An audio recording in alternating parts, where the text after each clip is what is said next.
Selamat malam Bapak, Ibu, dan rekan-rekan semuanya. Alhamdulillah hari ini insya Allah tanggal 21 bulan 8 tahun 2024 kita laksanakan acara webinar. Namun sebelumnya kita berikan ucapan selamat dulu kepada pemateri kita yang hari ini ternyata bertepatan dengan hari lahirnya beliau. Barokallah Pak Otas, mugia seueur kaberkahan, mugia sadayana pamaksadan tiasa dicumpenan.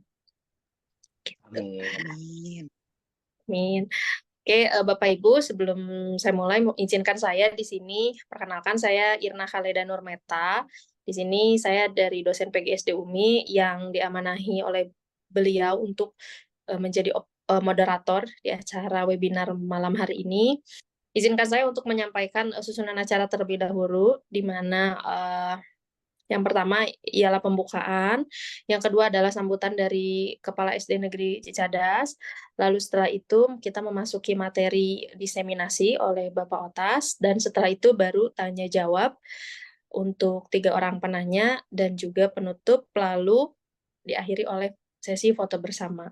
Oke, sebelumnya mungkin saya izin menyampaikan untuk kegiatan malam ini, adapun kesepakatan kita di ruang kelas kepada Bapak Ibu dan juga rekan-rekan mohon untuk dapat menyalakan kameranya selama acara berlangsung on cam dan juga untuk mematikan fitur mikrofonnya supaya tidak mengganggu jalannya acara. Baik, untuk mengefektifkan waktu mungkin acara berikutnya kita coba masuk ke sambutan kepada Kepala SD Negeri Cicadas Ibu Fitri Zulfia SPD. Alhamdulillah sudah hadir di tengah-tengah kita untuk menyampaikan sambutan dan memberikan dukungan terhadap kegiatan pendidikan guru penggerak. Kepada Ibu Fitri Zulfia, dipersilakan.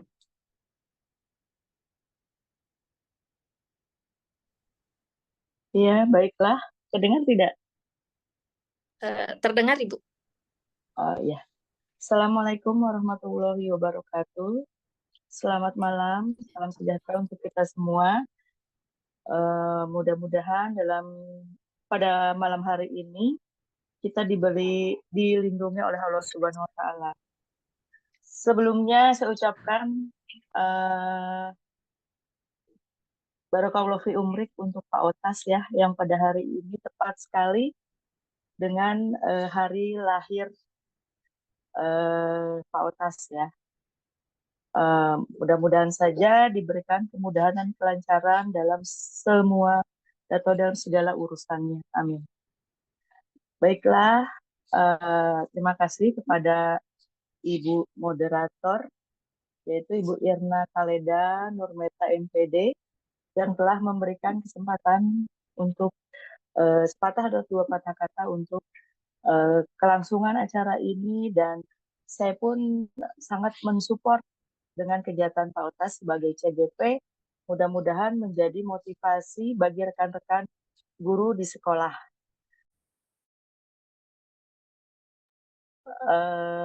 Diseminasi ini memberikan peningkatan dalam wawasan dan kinerja Pak Otas sendiri.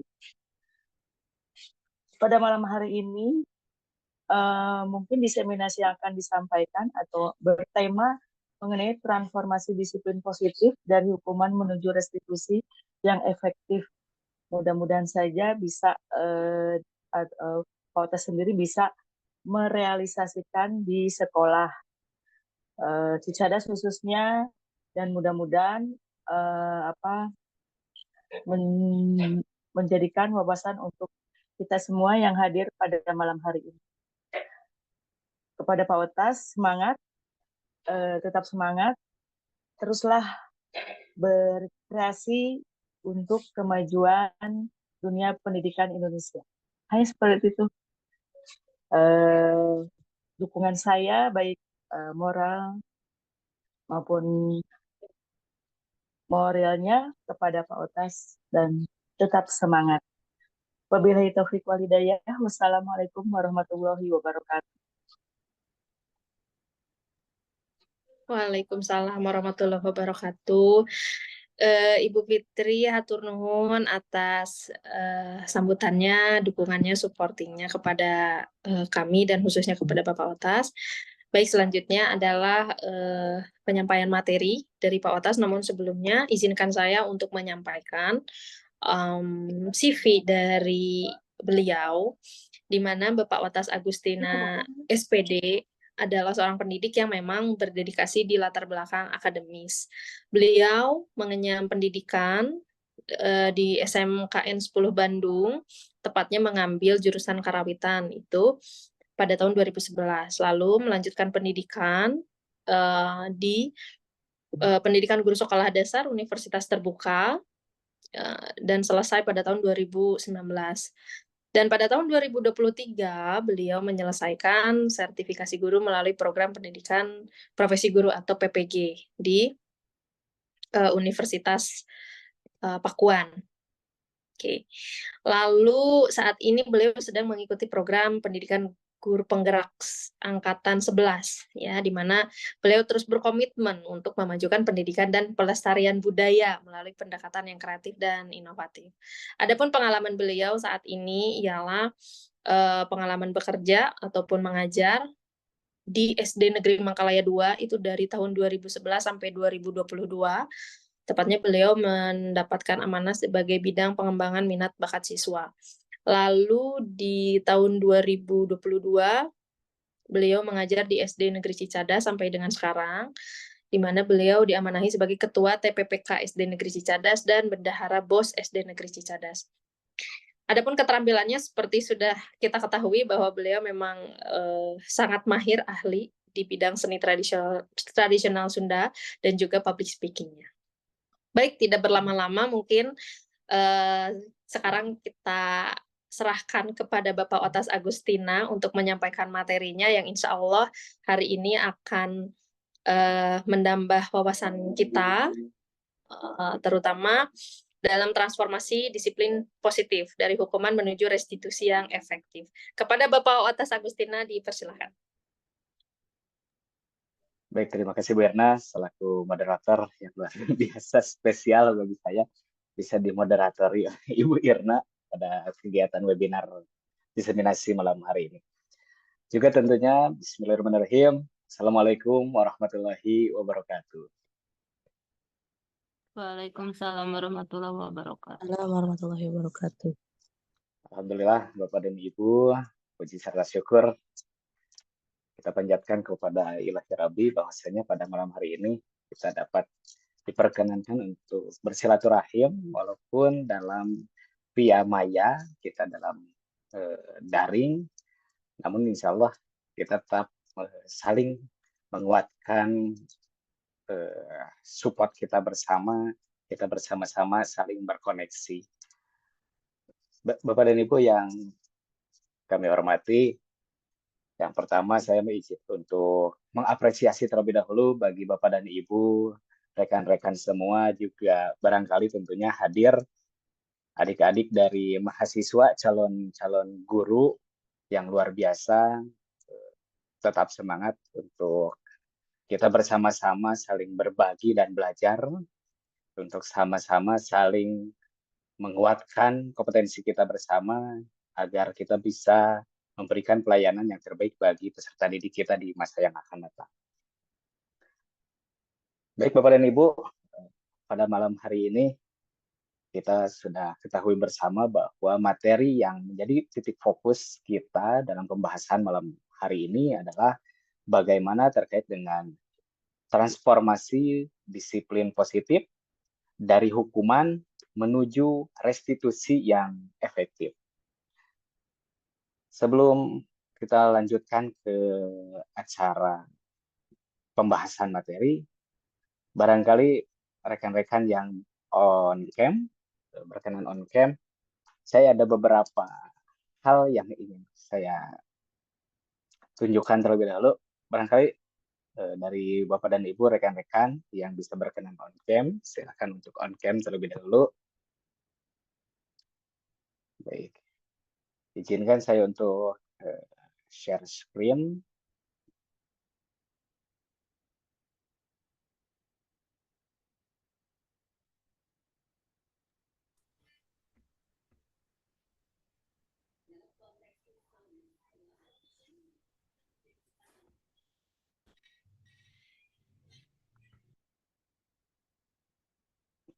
Izin sudah muncul Bapak dan Ibu?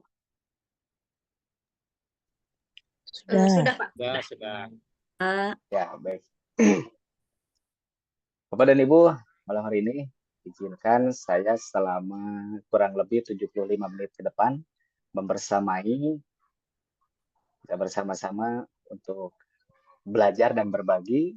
Saya pribadi tentunya yang lebih banyak belajar dari Bapak dan Ibu semua, rekan-rekan, juga adik-adik semua dari rekan-rekan mahasiswa. Terkait dengan diseminasi hari ini, yaitu kita dengan budaya positif, dengan fokus judul transformasi disiplin positif dari hukuman menuju restitusi yang efektif. Sebelum saya melanjutkan ke materi, barangkali saya mohon izin, adakah dari Bapak dan Ibu rekan-rekan semua yang memiliki pengalaman ketika dulu bersekolah terkait dengan hukuman? Adakah hal yang menarik atau yang sesuatu yang masih diingat ketika dulu kita bersekolah? Barangkali silakan untuk yang bersedia untuk menjawab, bisa raise hand Bapak dan Ibu satu orang. Barangkali ada yang bisa bercerita.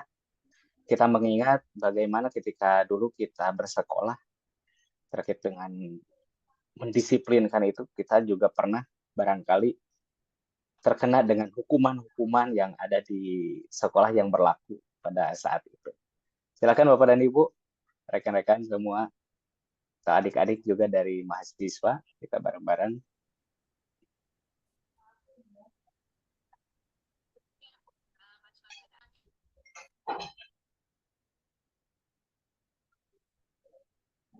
Hukuman yang kayak gimana dulu, Pak? Pak Hendra, barangkali Pak Hendra dulu pernah punya pengalaman bagaimana nih terkait dengan, ya silakan, yang masih diingat ketika dulu Pak Hendra bersekolah, Pak Hendra. Barangkali bisa menceritakan secara singkat. Oh, ya, hukuman waktu saya dulu sih kebanyakan yang galak-galak, Pak. Waktu saya sekolah. Jadi zaman SD masih pakai penggaris pistar yang besar itu tuh. Zaman SD kadang tangan suka digitu jeplak. SMP sama. SMP pakai busur yang buat di bor. Baik, kira-kira Situ. apa yang melatar belakangi Pak Hendra sampai terkena dengan hukuman seperti itu, Pak? Kalau saya sih sebenarnya nggak pernah, cuman teman-teman seangkatan saya hampir ada saja gitu. Kalau saya pribadi nggak pernah. Barangkali bisa menceritakan Cuman satu kasus, Pak Hendra. Cuman pelajarannya buat yang saya yang nggak mendapat hukuman kayak gitu sih, pelajarannya ya jadi takut juga gitu, buat ngelakuin kesalahan yang sama kayak teman saya. Jadi, baik, titik fokusnya adalah bahwa hukuman itu karena adanya salah satu kesalahan. Itu Pak Hendra ya? Ya. Ya, baik. Terima kasih Pak Hendra partisipasinya. Baik, Bapak dan Ibu, kita lanjutkan. Nah, topik pembahasan kita pada hari ini ada 5, Bapak dan Ibu. Yang pertama itu kita akan membahas terkait dengan disiplin positif dan nilai-nilai kebajikan universal. Kemudian yang kedua, teori motivasi, hukuman, dan penghargaan, serta restitusi. Nah, nanti kita akan mengenal bagaimana perbedaan antara hukuman, penghargaan, serta restitusi. Kemudian di bagian restitusi kita akan mempelajari terkait 5 posisi kontrol kita yang dapat kita implementasikan dalam kegiatan sehari-hari kita sebagai guru di sekolah. Juga kita bisa mempelajari terkait segitiga restitusi. Apa saja yang kita perlukan, tahapan apa saja yang akan kita laksanakan ketika kita mengimplementasikan restitusi di sekolah.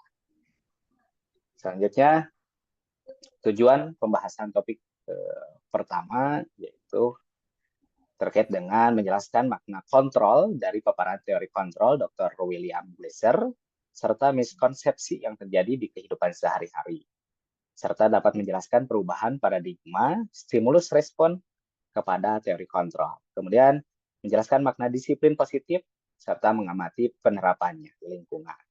Kemudian menjelaskan pentingnya memilih dan menentukan nilai-nilai kebajikan yang akan diyakini dan disepakati seluruh warga sekolah, sehingga kelak tercipta sebuah budaya yang positif. Kita lanjutkan untuk tujuan di pembahasan topik kedua, yakni yaitu kita akan menjelaskan dan menganalisis teori motivasi dan motivasi intrinsik yang dituju, serta menerapkannya dalam kehidupan sehari-hari di lingkungannya. Menjelaskan konsep hukuman dan penghargaan dan konsep pendekatan restitusi. Bagaimana kita melaksanakan sesuatu langkah restitusi bagi peserta didik. Selanjutnya di topik ketiga, menjelaskan restitusi sebagai salah satu cara menanamkan disiplin positif pada murid sebagai bagian dari budaya positif, serta menganalisis dan menerapkan restitusi dalam membimbing murid berdisiplin positif. Itu Bapak dan Ibu terkait dengan tujuan pembahasan topik kita pada malam hari ini. Baik, kita masuk ke topik pertama, ya, ini disiplin positif. Bapak dan Ibu, maaf, barangkali silakan bagi Bapak dan Ibu yang memegang hari ini, silakan untuk tangan kanannya memegang sesuatu alat, bisa itu balpen atau bisa itu gawai ataupun handphone Bapak dan Ibu. Bisa diperlihatkan ke kamera Bapak dan Ibu, tangan kanannya untuk memegang sesuatu. Ya, baik, pegang sesuatu tangan kanannya. Kemudian Bapak dan Ibu, dari tangan kanan tersebut silakan dipindahkan ke tangan kiri Bapak dan Ibu. Dipindahkan ke tangan kiri. Izin nggak Sudah, bisa Bapak? megang Oh, izin tangan. nggak bisa. Baik, Bu Ana. Baik, nah itulah Bapak dan Ibu salah satu keahlian saya, di mana saya bisa memindahkan satu tempat tanpa menyentuh. Nggak, Bapak dan Ibu. Sekarang barang yang Bapak dan Ibu pegang, masih dipegang Bapak dan Ibu? Kalau bisa barangnya yang agak barang keras, apa boleh gawai ataupun gelas juga boleh, bisa diperlihatkan. Nah, sekarang Bapak dan Ibu, silakan barang yang Bapak dan Ibu pegang, silakan untuk lemparkan ke laptop, layar laptop Bapak dan Ibu sekeras-kerasnya. Bisakah Bapak dan Ibu melakukan itu? Bisa, tapi nggak mau. Bisa, tapi nggak mau. Tidak bisa Pak Utas, takut rusak. Baik, nggak bisa, takut rusak katanya. Baik, jadi Bapak dan Ibu, itu salah satu langkah nanti yang akan kita bahas. Bapak dan Ibu, barangkali kita berdiskusi terlebih dahulu. Apakah Bapak dan Ibu memiliki impian atau cita-cita terkait dengan sekolah ataupun murid yang ada di sekolah? Bisa raise hand, silakan Bapak dan Ibu yang bisa yang berkenan untuk mengungkapkan.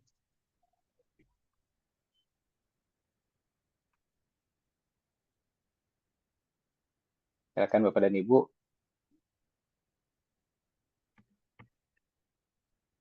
Ya. Adakah yang berkenan kita bersama-sama terkait dengan cita-cita kita di sekolah? Tentunya.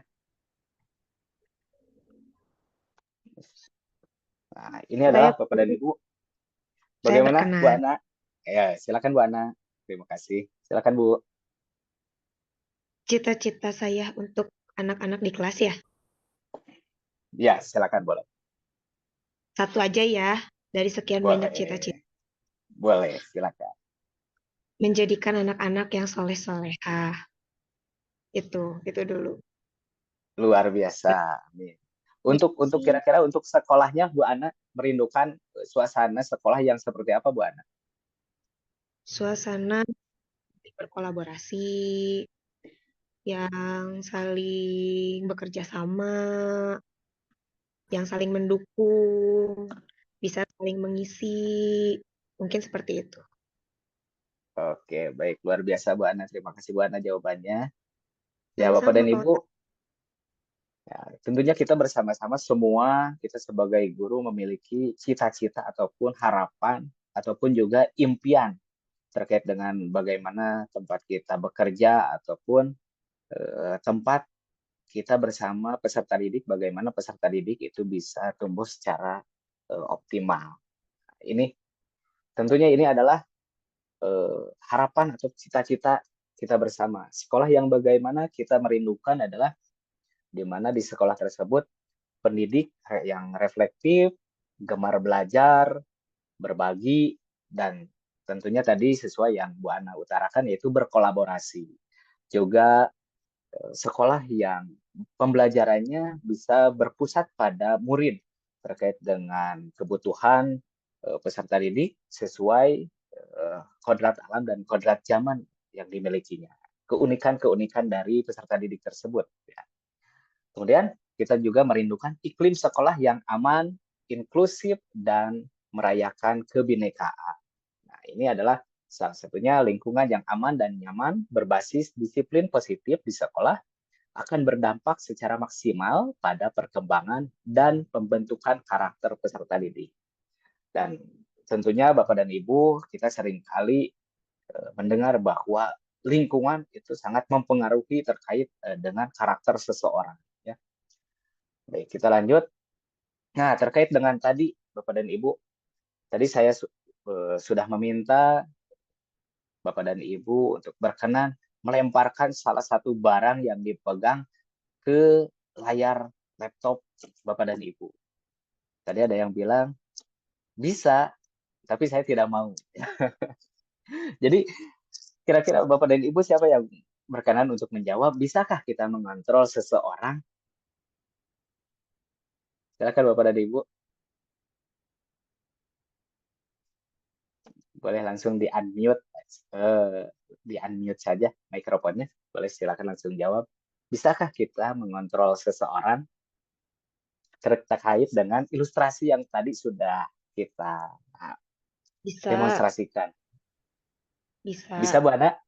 Bisa. bisa. Bisa. Oke. Barangkali yang lain dari Bapak dan Ibu yang lain. Pertanyaannya adalah, bisakah kita mengontrol seseorang? Seseorang di sini adalah orang lain di luar diri kita. Bisakah kita kontrol orang lain tersebut? Bu Novalia, bagaimana menurut Bu Novalia terkait dengan ilustrasi tadi? Bisa dan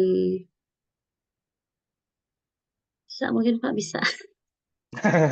Oke, terima kasih Bu Nova. Tapi Ya, sebetulnya benar. apa ini kan mengontrol seseorang ya. Sebetulnya orang Betul, lain di luar kita kan ya Pak. betul, betul. Betul. Sebetulnya itu di luar kehendak kita. Tidak bisa juga mungkin bisa menjadi jawaban ya Pak. Ya, jadi kesimpulan dari Bu Novalia, kita bisa mengontrol orang lain atau tidak? Tidak. Tidak. Oke, baik. Pak Gugun sebagai jawaban pembanding dari Pak Gugun Gunawan. Saya sangat setuju dengan Bu Nopal ya, jadi jawaban saya sama. Kesimpulannya adalah bisa atau tidak, Pak? Ada yang bisa, ada yang enggak. Oke, ada yang bisa, ada yang enggak.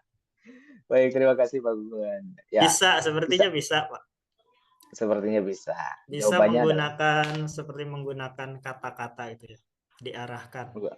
Oke. Ada lagi, Pak? Cukup. Atau pernah ada upaya Pak Gugun untuk mengontrol seseorang dengan Pak Gugun dengan cara Pak Gugun sendiri? Bagaimana tuh, Pak?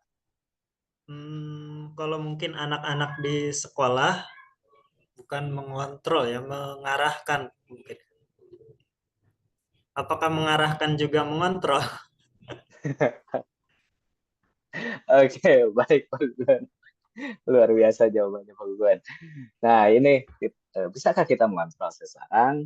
Jawabannya adalah eh, kita masuk ke pendapat dari Dr. William Glasser terkait dengan teori kontrol, Pak Gugun, Bu Nova, dan juga Bapak dan Ibu yang lainnya, bahwasanya kita bisa saja mengontrol orang lain, tetapi yang mengontrol sepenuhnya adalah diri sendiri.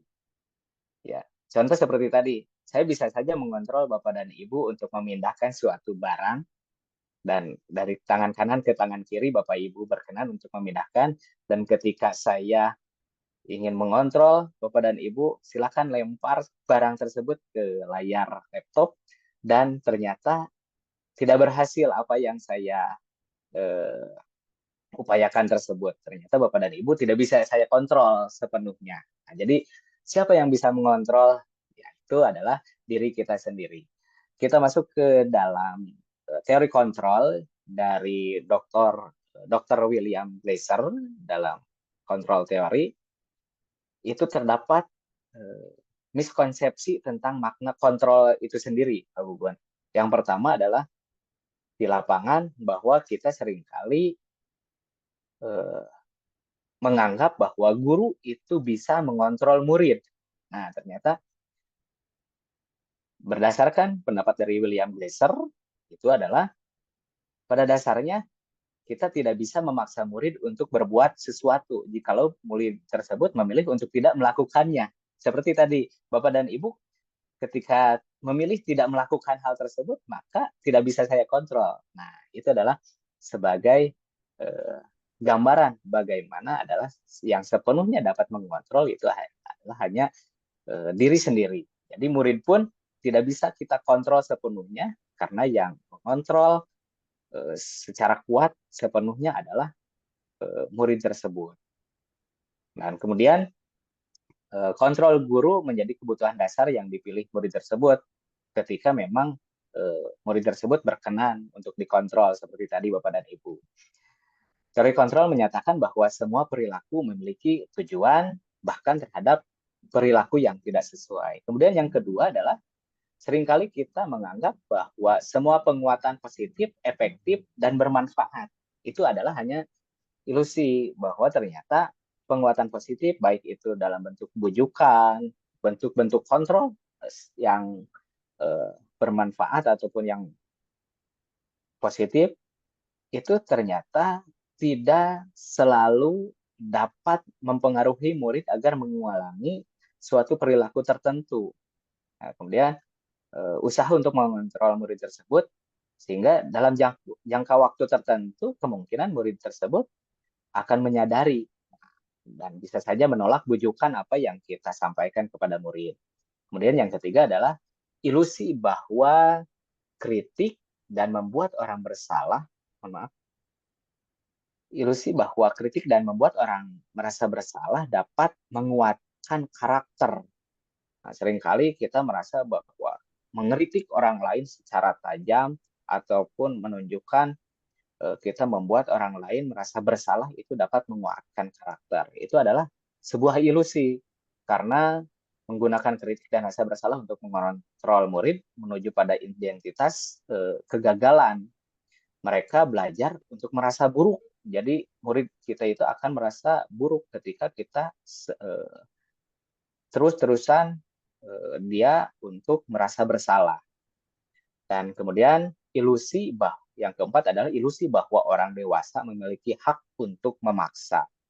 Nah, seringkali kita berpendapat bahwa kita sebagai orang dewasa telah mengetahui segalanya. Nah, kita memiliki hak untuk memaksa kontrol dari orang lain. Banyak orang dewasa yang percaya bahwa mereka memiliki tanggung jawab untuk membuat murid-murid berbuat hal-hal tertentu, apapun yang dapat diterima selama ada kemajuan berdasarkan sebuah pengukuran kinerja. Itu adalah hanya sebuah ilusi. Itu berdasarkan dari pendapat Dr. William Glasser. Kita lanjutkan. Nah, kita masuk ke bagaimana kita perubahan paradigma dari stimulus respon ke teori kontrol. Stimulus respon itu adalah tadi yang kita lakukan, bagaimana kita melakukan usaha dengan menstimulus agar orang lain dapat merespon sesuai apa yang kita inginkan. Nah, ada pendapat dari Stephen Covey bahwa bila kita ingin membuat kemajuan secara perlahan, sedikit-sedikit, maka kita bisa ubah sikap atau perilaku. Namun, bila kita ingin mengubah cara-cara dari utama kita, ataupun kita ingin mengubah kerangka acuan, ataupun kita ingin mengubah berpikir tentang manusia, maka yang harus diubah adalah paradigma kita. Jadi, mari kita ubah terlebih dahulu paradigma kita bersama. Nah, di sini dari perubahan paradigma stimulus respon ke teori kontrol, ada perbandingan antara bagaimana stimulus respon itu kita mencoba mengubah orang agar berpandangan sama dengan kita. Nah, di sini kalau stimulus respon itu kita seolah-olah memaksa bahwa orang itu harus sama pandangannya dengan kita. Harus memiliki sudut pandang yang sama dengan kita. Ternyata dalam teori kontrol, kita berusaha memahami pandangan orang lain tentang dunia. Nah, itu jadi adanya perbedaan perspektif itu bisa dihadirkan dalam teori kontrol. Kemudian dalam stimulus respon, perilaku buruk dilihat sebagai suatu kesalahan. Nah, ini yang penting. Dari stimulus respon itu perilaku buruk dilihat sebagai suatu kesalahan. Jadi ketika kadangkala barangkali dulu kita bisa juga mengalami judgement dari orang tua kita atau orang-orang yang lebih dewasa dari kita ketika kita melakukan sesuatu perilaku yang kurang baik, itu kita langsung di judgement adalah kita sebagai orang yang berbuat salah ataupun suatu kesalahan. Ternyata dalam teori kontrol bahwa semua perilaku itu adalah memiliki tujuan. Setiap orang berperilaku itu tentu memiliki tujuannya masing-masing. Kemudian orang dalam stimulus respon, orang lain bisa mengontrol saya, tetapi dalam teori kontrol hanya Anda yang bisa mengontrol diri Anda sendiri. Jadi murid pun tidak bisa kita kontrol seutuhnya sebagai guru, tetapi yang memegang kontrol kendali adalah pribadi dari murid kita sendiri. Sehingga kemudian pemaksaan ada pada saat bujukan gagal. Nah, dalam teori kontrol itu bisa kolaborasi dan konsensus menciptakan pilihan-pilihan baru. Ya. Kemudian kita lanjutkan Bapak dan Ibu. Nah, Bapak dan Ibu ketika mendengar kata disiplin, apa yang Bapak Ibu bayangkan? Apa yang terbesit dalam Bapak dan Ibu? Silakan Bapak dan Ibu yang berkenan untuk menjawab. Barangkali dari teman-teman yang lain juga silakan bisa langsung di unmute saja. Silakan Bapak dan Ibu, kira-kira yang terpikirkan dalam benak Bapak dan Ibu ketika mendengar kata disiplin, apa pada Bapak Ibu? Susah, Pak. Ya Pak? Susah. Disiplin itu susah gitu. Disiplin itu susah. Oke. Atau barangkali Disiplin mematuhi aturan. iya, mematuhi aturan. Baik, terima kasih Pak. Yang lain Bapak dan Ibu, kira-kira yang terbenak dalam benak Bapak dan Ibu, disiplin itu apa sih? Tepat waktu, Pak. Tepat waktu. Bu Nova. Oke. Pak Hendra Gunawan, bagaimana Pak Hendra Gunawan? Taat dan patuh. Taat dan patuh. Oke, itu terkait dengan disiplin. Barangkali ada lagi Bapak dan Ibu yang ingin berpandangan terkait dengan makna disiplin. Apa Bapak dan Ibu? Bertanggung jawab. Bertanggung jawab. Oke, Bu Ana, terima kasih Bu Ana. Baik. Nah, Bapak dan Ibu, begitu banyak persepsi kita tentang makna disiplin sendiri ya. Nah, kita lanjutkan. Nah, Bapak dan Ibu, saya ingin tanya terlebih dahulu, mengapa Bapak dan Ibu contoh berkenan mengikuti giat webinar pada malam hari ini atau barangkali melakukan kegiatan seperti kegiatan pelatihan-pelatihan mandiri, baik itu dalam berbasis webinar, PMM, dan sebagainya, ataupun secara luring. Apa yang melatar belakangi Bapak dan Ibu? Silakan Bapak dan Ibu, kita berdiskusi terlebih dahulu. Menambah wawasan, Pak. Menambah wawasan, Pak Hendra. Bapak dan Ibu yang lain? Mensupport, Pak Hendra. Mengapa Anda bersedia mengikuti giat webinar malam hari ini?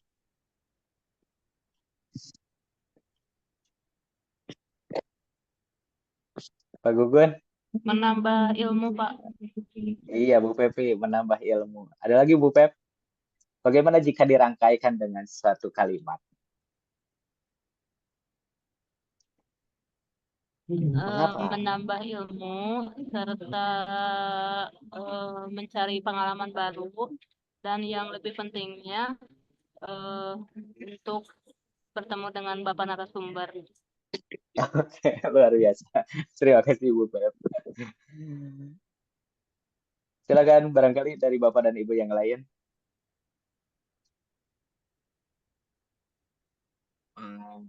Saya, Pak. Silakan Pak. Ya, karena materinya dirasa cocok dengan apa yang saya alami sekarang di kelas gitu. Makanya agar bisa makanya saya mau mengikuti gitu. Terlebih luar biasa. ada hal lain yang bisa saya dapatkan mungkin dari webinar ini. Baik, terima kasih Pak Hendra. Luar biasa. Atau barangkali Bapak dan Ibu, ketika Bapak dan Ibu mengikuti contoh pendalaman materi di PMM, apa yang melatar belakangi Bapak dan Ibu melakukan hal tersebut? Tujuan utama yang melatar belakangi dari mengikuti mendalami modul-modul tersebut, melakukan aksi nyata dalam modul PMM tersebut, apa yang menjadi alasan Bapak dan Ibu? Mengembangkan diri. Baik, Bu Ana. Bisa disusun, Bu Ana, menjadi kalimat, Bu Ana? Boleh menambahkan, Pak? Boleh, silakan. Dengan senang hati. Munculnya kesadaran diri untuk meningkatkan kemampuan khususnya di kompetensi sebagai guru. Iya, luar biasa Pak Hendra. Meningkatkan kesadaran diri Pak Hendra. Atau yang lain Bapak dan Ibu? Silakan. Misalnya, mengapa kita melakukan sesuatu hal misalnya, yang kita lakukan? Itu tentu kita memiliki tujuan. Atau barangkali contoh ketika teman-teman mahasiswa dari mahasiswa, mengapa teman-teman kadangkala rela mengorbankan waktunya untuk mengikuti kegiatan-kegiatan yang ada di kampus seperti itu kan? Apa yang dicari? Kira-kira masih adakah? Ya, izin menambahkan Pak Otas. Silakan Pak Gun. Kalau untuk kegiatan-kegiatan di kampus atau di PMM, itu biasanya kita mencari referensi juga, inspirasi untuk mengembangkan diri gitu ya, agar menambah wawasan. Inspirasi lah. Oke. Ada lagi Pak Gun? Yang utama dicari Pak Gun? Biasanya apa Pak Gun? Yang utama dicari? Iya. Sertifikat, Pak. Sertifikat. Betul. Sertifikat tanah barangkali Bapak narasumber bisa memberikan. Kalau sekarang sertifikat buat di PMM ya? Betul. Nah, jadi banyak sekali kan ketika kita melakukan suatu suatu perilaku ataupun kegiatan melakukan sesuatu itu kita memiliki tujuan-tujuan yang sangat beragam. Nah, baik, kita lanjutkan terkait dengan tadi disiplin dan dari 3 perilaku. Kita lanjutkan Bapak dan Ibu. Nah, ini adalah saya berikan gambaran terkait dengan 3 motivasi perilaku manusia.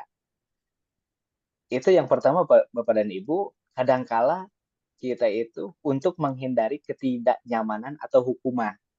Contoh, kita bisa refleksikan bersama-sama, tanya ke dalam diri kita pribadi. Contoh kecil, kita datang ke sekolah sebelum waktu belajar dimulai. Nah, itu karena apa? Apakah karena memang kita menghindari hukuman, atau barangkali misalnya pemotongan gaji, ataupun hal-hal yang memang membuat kita tidak nyaman. Nah, ada juga itu karena motivasi yang melatar belakangi perilaku manusia adalah salah satunya untuk menghindari ketidaknyamanan atau hukuman. Kemudian yang kedua, untuk mendapatkan imbalan atau penghargaan dari orang lain. Contoh, kita mengikuti salah satu kegiatan, webinar, atau pelatihan dimanapun dengan tujuan utamanya adalah kita ingin mendapatkan salah satu bukti pelatihan tersebut, atau bisa dikatakan dengan sertifikat, atau juga kita bisa ingin mendapatkan pujian dari orang lain, ya, ini untuk mendapatkan imbalan ataupun reward. Nah, itu adalah salah satu motivasi yang melatar belakangi perilaku. Dan kemudian yang ketiga adalah untuk menjadi orang yang mereka inginkan dan menghargai diri sendiri dengan nilai-nilai yang mereka percaya. Itu adalah terkait dengan 3 motivasi perilaku manusia. Kita lanjutkan. Nah, apa makna disiplin? Bapak dan Ibu, disiplin ini berasal dari bahasa Latin, yakni disiplina, yang artinya adalah belajar. Makna asal kata ini berkonotasi dengan disiplin diri dari murid-murid Socrates dan Plato. Kemudian, disiplin diri membuat orang menggali potensinya menuju sebuah tujuan apa yang dia hargai. Jadi, disiplin diri itu adalah membuat orang-orang itu menggali potensinya menuju sebuah tujuan apa yang dia hargai. Contoh kecil, kita bisa melihat bagaimana pengalaman Cristiano Ronaldo. Sepanjang karirnya dia bisa menjadi pesepak bola atlet yang sangat hebat, luar biasa, dikenali di dunia, banyak sekali penggemarnya. Ketika banyak orang yang berkata apa yang harus dilakukan agar bisa menjadi seperti Cristiano Ronaldo, ketika dia ceritakan bagaimana dia memiliki disiplin diri, yaitu orang-orang yang memang sulit, ya. Nah, karena perbedaan adanya adalah tujuannya dan nilai yang dihargainya. Kemudian dalam budaya kita, makna disiplin telah ada perubahan, ya, ada pergeseran menjadi sesuatu yang dilakukan pada orang lain, sesuatu yang dilakukan seseorang pada orang lain. Untuk apa? Yaitu untuk mendapatkan kepatuhan. Seringkali kita meminta murid kita itu untuk patuh kepada kita. Nah, itu dengan istilah disiplin. Kecenderungan umumnya adalah menghubungkan kata disiplin dengan ketidaknyamanan, bukan dengan apa yang kita hargai atau pencapaian suatu tujuan mulia. Baik, mohon izin.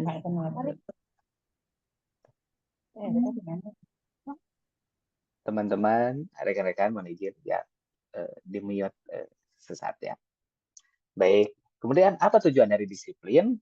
Tujuan dari disiplin positif adalah untuk menanamkan motivasi yang ketiga. Apa motivasi yang ketiga? Yakni adalah tadi terkait dengan kesadaran diri. Tumbuhnya adalah motivasi yang timbul dari kesadaran karena memiliki ataupun meyakini nilai-nilai yang mereka percayai. Itu adalah motivasinya. Kita lanjutkan ke dalam nilai-nilai kebajikan universal. Nah, terkait dengan nilai yang diyakini tersebut, Bapak dan Ibu, tentunya kita di kelas seringkali hari ini kita mendengar bagaimana keyakinan kelas ataupun kesepakatan kelas. Nah, ini adalah terkait dengan nilai-nilai kebajikan universal yang akan mendorong murid-murid kita ataupun seseorang menjadi berperilaku atas dasar kontrol dari dirinya sendiri. Nilai-nilai kebajikan adalah sifat-sifat positif manusia yang merupakan tujuan mulia yang ingin dicapai oleh setiap individu. Nah, nilai-nilai tersebut bersifat universal dan lintas bahasa, suku bangsa, agama, maupun latar belakang. Nah, ini adalah banyak sekali nilai-nilai yang memang kita dapat diimplementasikan dan bersifat umum ataupun universal, tidak melihat ras, suku, agama, golongan, dan sebagainya. Nilai-nilai kebajikan universal ini seringkali kita dapat implementasikan di kelas menjadi turunannya yaitu sebagai keyakinan kelas, di mana nantinya murid-murid kita itu adalah mengetahui dan meyakini beberapa nilai yang memang akan mereka capai. Kita lanjutkan terkait dengan nilai-nilai kebajikan universal. William Glasser pada teori kontrol itu menyatakan bahwa setiap perilaku ataupun perbuatan memiliki suatu tujuan. Ini sesuai yang telah tadi kita ungkapkan bersama. Nilai-nilai kebajikan universal yaitu kemudian dengan mengaitkan nilai-nilai kebajikan yang diyakini seseorang, maka motivasi intrinsiknya akan terbangun sehingga menggerakkan motivasi dari dalam untuk dapat mencapai tujuan mulia yang diinginkan. Bapak dan Ibu, poin terpentingnya adalah di sini, adanya motivasi intrinsik yang akan terbangun. Ini adalah kata kunci dari disiplin positif, yaitu berkaitan dengan motivasi intrinsik. Sehingga ketika motivasi intrinsik sudah terbangun, murid-murid kita akan melakukan sesuatu itu karena berdasarkan motivasi intrinsik karena nilai-nilai yang mereka yakini. Kemudian mereka tidak akan lagi bergantung pada hal-hal yang di luar dari motivasi intrinsik. Contoh, ketika kita memiliki motivasi intrinsik yang kuat, bagaimanapun keadaannya, bagaimanapun kondisinya, ketika kita ingin belajar, ingin meningkatkan, ingin kita menginvestasikan waktu kita untuk kompetensi-kompetensi dalam diri kita, maka kita akan terbangun dan secara sadar kita akan melakukan banyak mengikuti pelatihan-pelatihan dengan dorongan motivasi atas dasar gerakan sendiri. Tidak hanya mengejar contohnya sertifikat ataupun pujian dari orang lain dan ataupun bahkan hukuman dari atasan dan sebagainya. Itu Bapak dan Ibu terkait dengan disiplin positif. Jadi disiplin positif adanya nilai-nilai yang diyakini sehingga hanya motivasi intrinsik yang terbangun. Nah, Bapak dan Ibu, dan inilah nilai-nilai kebajikan universal yang sering kita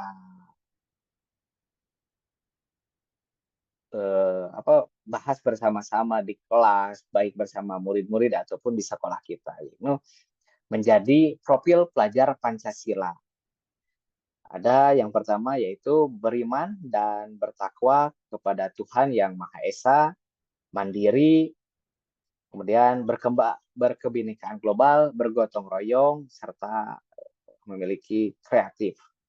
Ini adalah profil pelajar Pancasila yang barangkali telah kita ejawantahkan bersama-sama dalam visi sekolah ataupun visi kita sebagai guru. Harapan kita kepada murid-murid kita, contoh menginginkan bagaimana murid-murid memiliki kreativitas ataupun murid-murid yang berkolaborasi, yang saling berkolaborasi. Nah, itu adalah terkait dengan nilai-nilai yang mereka yakin. Kita lanjutkan, Bapak dan Ibu. Selanjutnya adalah topik 2 terkait dengan teori motivasi, hukuman, dan penghargaan, serta restitusi. Nah, Bapak dan Ibu, silakan untuk berpendapat. Hukuman di sekolah dapat mendisiplinkan anak. Setuju atau tidak? Silakan Bapak dan Tidak. Ibu. Tidak. Tidak, Ibu Ana tidak. Yang lain? Silakan. Bahwa hukuman di sekolah itu dapat mendisiplinkan anak-anak. Setuju. Setuju. Oke. Baik, silakan.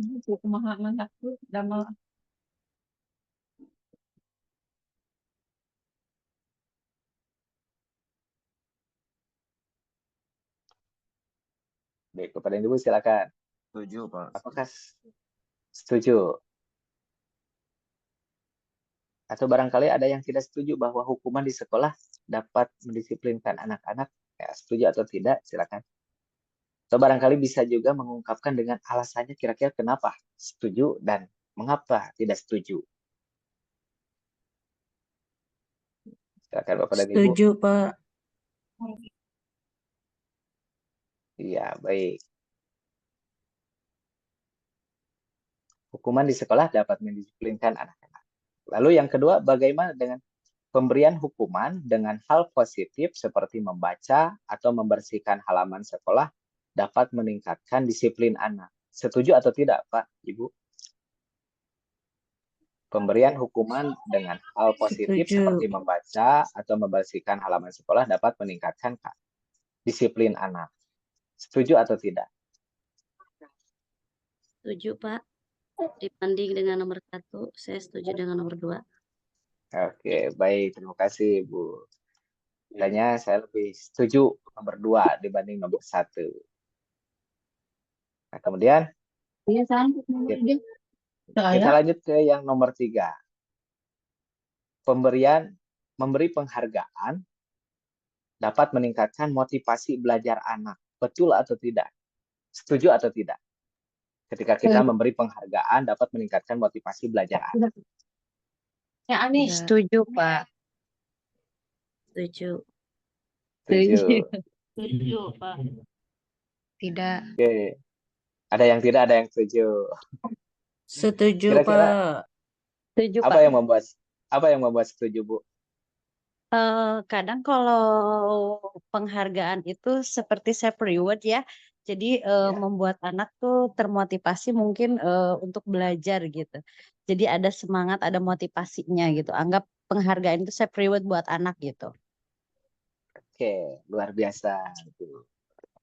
Lupa. Ada lagi barangkali Bapak dan Ibu yang lain terkait dengan memberi penghargaan dapat meningkatkan motivasi belajar anak. Setuju atau tidak, Bu? Oke. Atau kita lanjut ke nomor 4. Membuat anak merasa bersalah memberi dampak lebih ringan dibanding menghukum. Setuju atau tidak? Membuat anak merasa bersalah memberi dampak lebih ringan dibanding menghukum. Setuju, Pak. Jadi di sini yang nomor 4 itu hanya kita bagaimana anak tersebut yang penting merasa bersalah terlebih dahulu. Itu adalah lebih ringan dibanding menghukum. Bagaimana Kalau Bapak dan Ibu? Ya, betul. Kalau dibanding menghukum, iya betul. Betul. Oke, terima kasih, Bu Ata.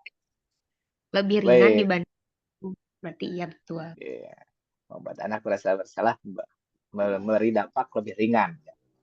Baik, kita Setuju. lanjutkan. Nah, ini Bapak dan Ibu terkait dengan teori motivasi perilaku manusia. Bapak dan Ibu seringkali banyak yang melakukan ataupun yang mendorong seseorang melakukan sesuatu itu yang pertama untuk menghindari ketidaknyamanan ataupun hukuman. Nah, itu adalah sifatnya hanya menjadi motivasi eksternal, Bapak dan Ibu. Nah, kemudian dalam tingkatan pertanyaan pun hanya sampai apa yang akan terjadi apabila saya tidak melakukannya. Nah, itu Bapak dan Ibu. Nah, ini adalah tingkat terendah dari motivasi perilaku manusia. Ketika biasanya orang yang motivasi perilakunya untuk menghindari hukuman ataupun ketidaknyamanan, itu akan bertanya apa yang terjadi apabila saya tidak melakukannya. Ya. Nah, sebenarnya mereka sedang menghindari permasalahan yang mungkin berpengaruh pada mereka secara fisik ataupun psikologis maupun tidak terpenuhinya kebutuhan mereka. Bila mereka tidak melakukan tindakan tersebut, nah, motivasi ini sehingga menjadi motivasi yang bersifat eksternal. Kemudian yang kedua, untuk mendapatkan imbalan dari orang lain ataupun institusi. Nah, satu tingkat di atas motivasi yang pertama, di sini orang itu berperilaku untuk mendapatkan imbalan atau penghargaan dari orang lain. Nah, orang ini biasanya akan bertanya, apa yang akan saya dapatkan? Nah, jadi value-nya adalah apa yang saya dapatkan apabila saya melakukannya. Mereka melakukan sebuah tindakan untuk mendapatkan bisa pujian orang lain atau yang menurut mereka penting dan mereka letakkan dalam dunia berkualitas mereka, yang menurut mereka berkualitas. Mereka juga melakukan sesuatu yang mendapatkan hadiah, pengakuan, ataupun imbalan, sehingga motivasi ini pun hanya bisa dimotivasi eksternal. Kemudian kita lanjut, ada yang ketiga yaitu untuk menghargai diri sendiri, untuk menjadi orang yang mereka inginkan. Orang yang seperti ini biasanya akan bertanya, saya akan menjadi orang yang seperti apa bila saya melakukannya. Nah, ini Bapak dan Ibu, perbedaannya. Orang dengan motivasi ini itu karena nilai-nilai yang mereka yakini dan hargai. Sehingga mereka ingin menjadi orang yang melakukan nilai-nilai yang mereka yakini tersebut. Ya, motivasi yang membuat seseorang memiliki disiplin positif.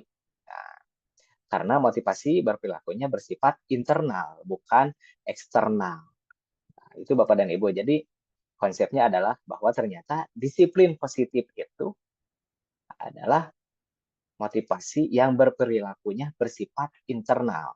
Jadi bagaimana bisa dikatakan disiplin positif apabila seseorang itu bisa melakukan sesuatu karena atas dorongan dari motivasi internal atau dari tujuan disiplin positif tersebut sendiri.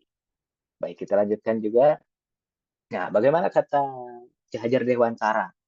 Merdeka itu artinya tidak hanya terlepas dari perintah, akan tetapi juga cakap buat memerintah diri sendiri. Nah, itu adalah pernyataan dari Ki Hajar Dewantara. Kita lanjutkan. Nah, Bapak dan Ibu, tadi tentunya banyak yang berpendapat bahwa penghargaan itu dapat meningkatkan motivasi belajar siswa. Ternyata Alfikon berpendapat itu penghargaan itu sama seperti dengan hukuman, bahwa penghargaan berlaku sama dengan hukuman. Dalam arti meminta atau membujuk seseorang melakukan sesuatu untuk memenuhi tujuan tertentu dari orang yang meminta ataupun membujuk. Nah, dorongannya eksternal dan akan ada faktor ketergantungan. Beberapa dampak dari pemberian penghargaan. Tentunya barangkali kita seringkali melakukan hal ini ya. Bagaimana kita memujuk anak-anak dengan iming-iming reward, dengan iming-iming kita akan berikan suatu hadiah, dengan ataupun kita berikan pujian-pujian. Nah, ini adalah ternyata atas teori dari Alvin Kohn itu bahwa penghargaan tersebut berlaku sama dengan hukuman. Itu sama seperti menghukum murid kita sendiri. Nah, ini adalah karena dorongannya eksternal. Kita lanjutkan. Nah, ini dihukum oleh penghargaan. Mengapa bisa murid-murid kita dihukum oleh penghargaan? Ternyata Bapak dan Ibu, ada pengaruh jangka pendek dan jangka panjang. Gitu. Jadi biasanya sehingga yang motivasi eksternal tersebut, murid kita yang tumbuh dengan motivasi eksternal itu akan memiliki ketergantungan. Sehingga akan sulit mereka menjadi pribadi yang mandiri atas dorongan sendiri, mereka melakukan sesuatu atas motivasi intrinsiknya. Kemudian penghargaan juga merusak hubungan. Bagaimana banyak sekali bisa saja ketika kita memberikan penghargaan kepada satu murid kita, dan murid yang lainnya itu akan merasa iri sehingga bisa saja merusak hubungan di antara murid-murid kita. Nah, itu. Kemudian penghargaan sama juga dengan menghukum. Bagaimana penghargaan menurunkan kualitas. Penghargaan mengurangi ketepatan, yaitu penghargaan mematikan kreativitas, dan penghargaan tidak efektif, sehingga penghargaan mengurangi motivasi intrinsik. Itu barangkali Bapak dan Ibu terkait dengan konsep dari ternyata penghargaan itu dikatakan sama berlakunya dengan hukuman. Kita lanjutkan. Kemudian lalu bagaimana cara kita memberikan penghargaan yang sebaiknya kita lakukan? Nah, jika kita ingin memberikan apresiasi ataupun pengakuan kepada murid kita, setidaknya kita harus beri pengakuan secara khusus. Kita berikan secara pribadi. Nah, kalau bisa kita berikan secara berdua.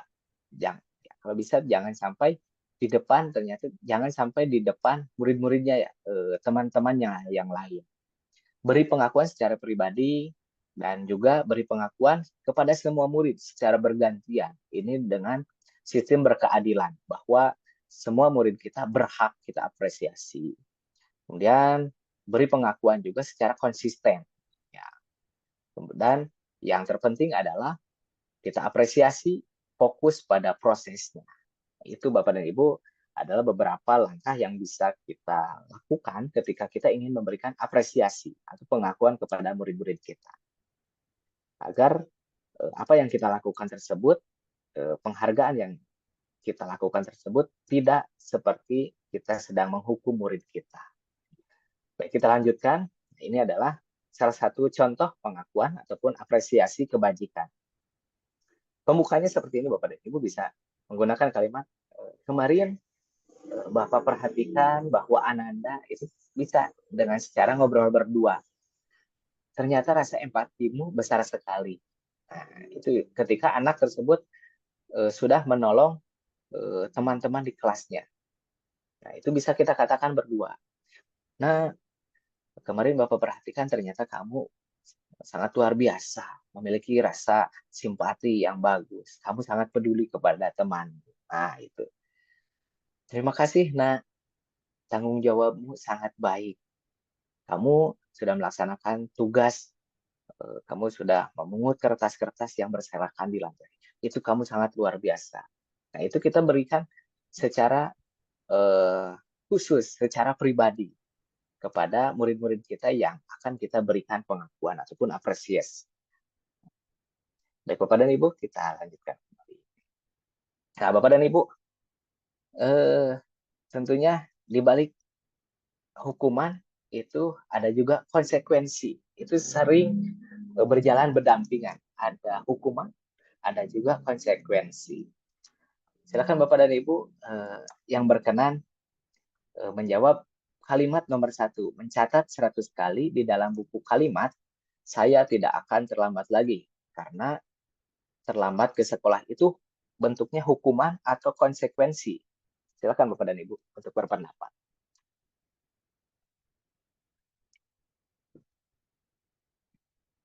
Itu mah konsekuensi sih, Pak. Oke. Tidak akan efektif sih. Lalu yang nomor 2, lari mengelilingi lapangan basket 2 kali karena terlambat hadir di sekolah. Apa tuh, Pak? Ibu? Hukuman. Hukuman. Mengapa, Bu?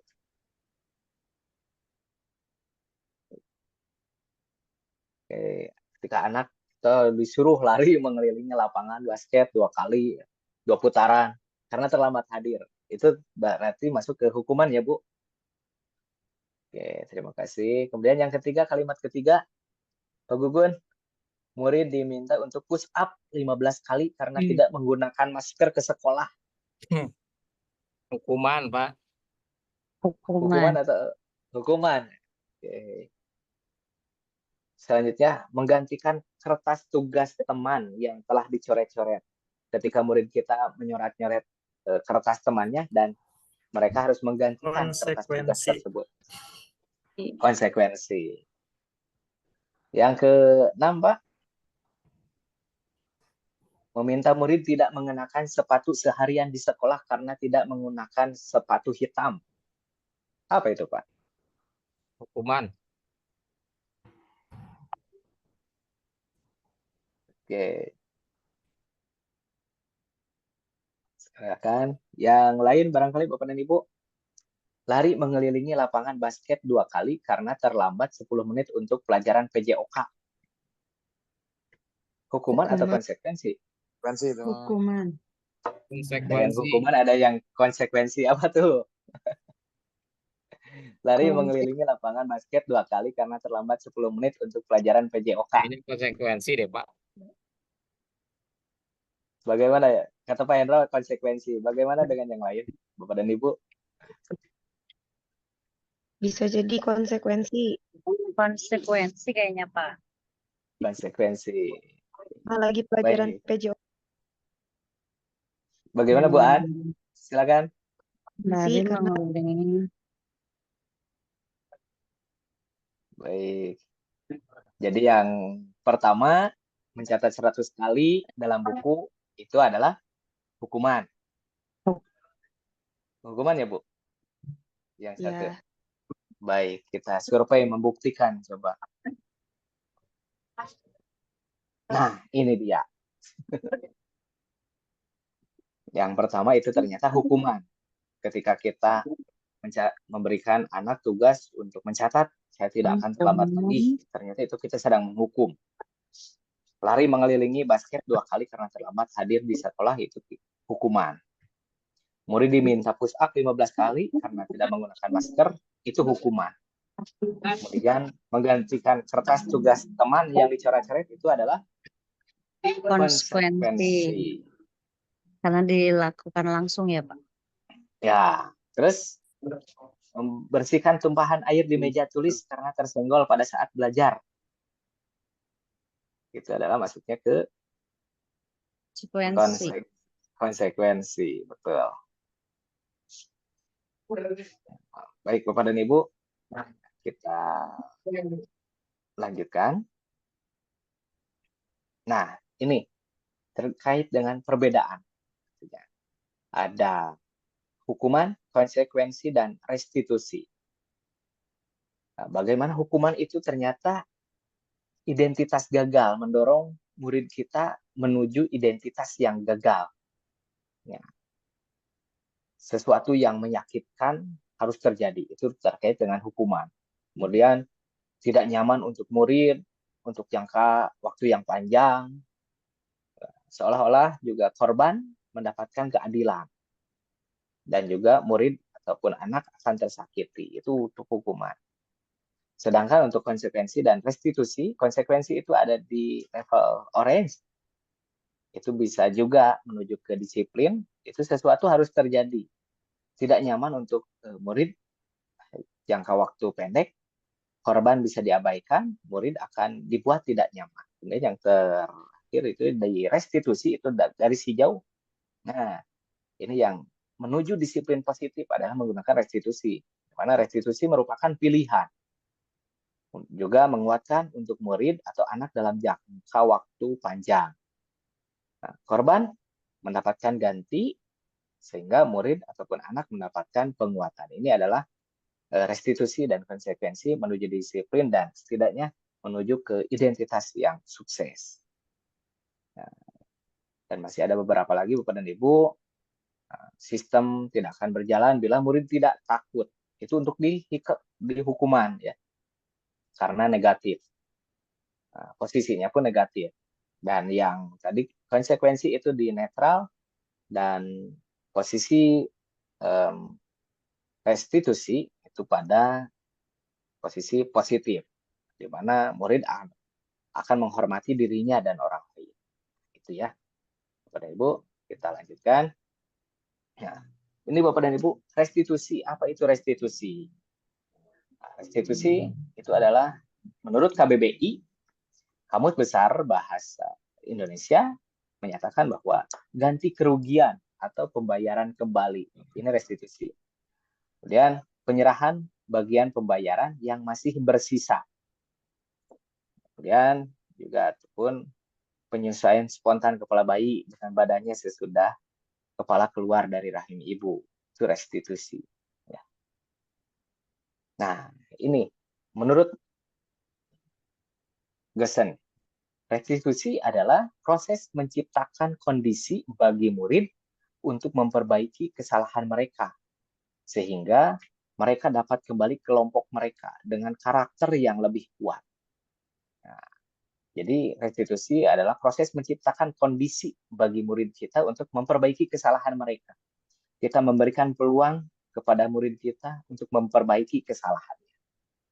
Dan sehingga mereka dapat kembali ke kelompoknya dengan karakter yang lebih kuat. Selanjutkan, masih menurut Gesen bahwa restitusi juga merupakan proses yang kolaboratif yang mengajarkan murid untuk mencari solusi atas masalah mereka dan membantu murid untuk berpikir. Nah, ini untuk tahapan di restitusi. Ingin menjadi orang seperti apa? Tujuan mulia. Kamu ingin menjadi seperti apa? Dan bagaimana mereka memperlakukan orang lain. Nah, itu adalah terkait dengan restitusi. Nah, kita pelajari restitusi ini lebih lanjut agar kita bisa bersama-sama meninggalkan hukuman yang barangkali masih kita laksanakan di sekolah kita. Nah, ciri-ciri dari restitusi sendiri yaitu Bapak dan Ibu bahwa restitusi adalah belajar dari kesalahan. Nah, bagaimana murid kita itu adalah bisa belajar dari kesalahan yang mereka lakukan, bukan untuk menebus kesalahannya, ya Bapak dan Ibu. Jadi restitusi adalah pendekatan ketika murid berbuat salah, guru tidak mengarahkan untuk menebus kesalahannya dengan membayar sejumlah uang, memperbaiki kerugian yang timbul, ataupun hanya sekedar meminta maaf. Nah, jadi tidak fokus ke arah sana, tetapi fokus pada tindakan yang bersifat eksternal, yaitu untuk menebus kesalahan dan menghindar, bersifat upaya perbaikan diri, bersifat internal, dari motivasi intrinsiknya mereka ingin memperbaiki. Nah, kemudian pendekatan restitusi ini berhubungan dengan usaha untuk bagaimana juga agar korban dapat menjadi orang yang lebih baik dan melakukan hal yang baik pada orang lain. Ketika murid belajar dari kesalahan, ini akan lebih baik untuk masa depannya, sehingga mereka akan mendapatkan pelajaran yang mereka bisa pakai terus-menerus di masa depan untuk menjadi orang yang lebih baik. Ciri yang kedua adalah untuk memperbaiki hubungan. Nah, restitusi ini juga dapat membantu murid-murid dalam ketika ingin menjadi orang yang seperti apa dan bagaimana ingin diperlakukan. Nah, restitusi juga menjadi proses refleksi dan pemulihan.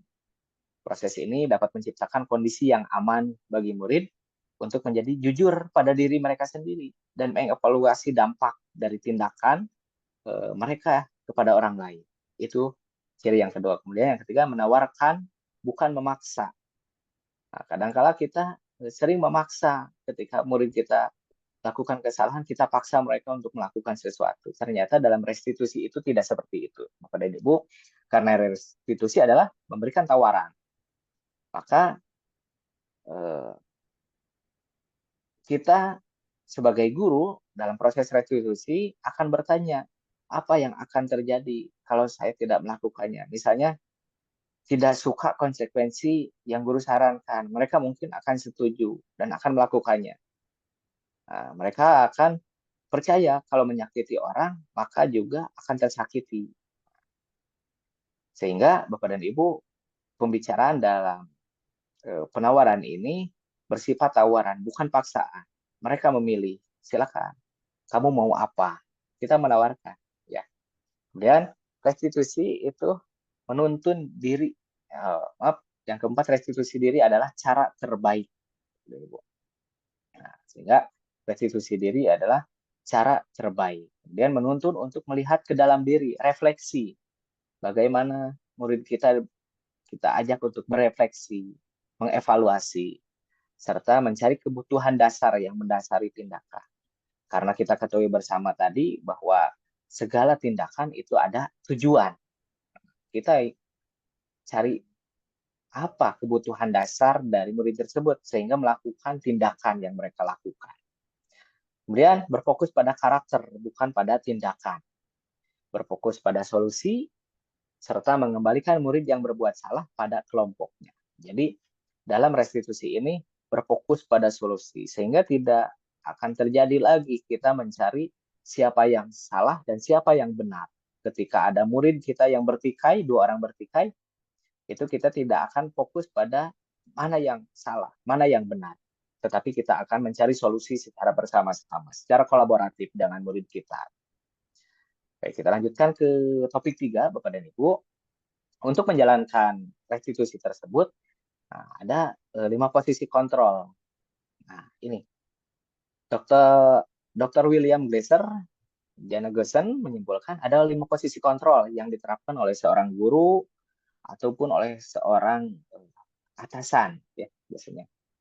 Ada 5 tahapan. Yang pertama adalah tahapan penghukum, Bapak dan Ibu. Bagaimana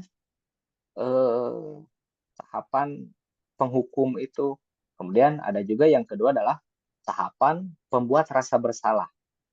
Yang ketiga tahapan teman, keempat pemantau, dan kelima manajer.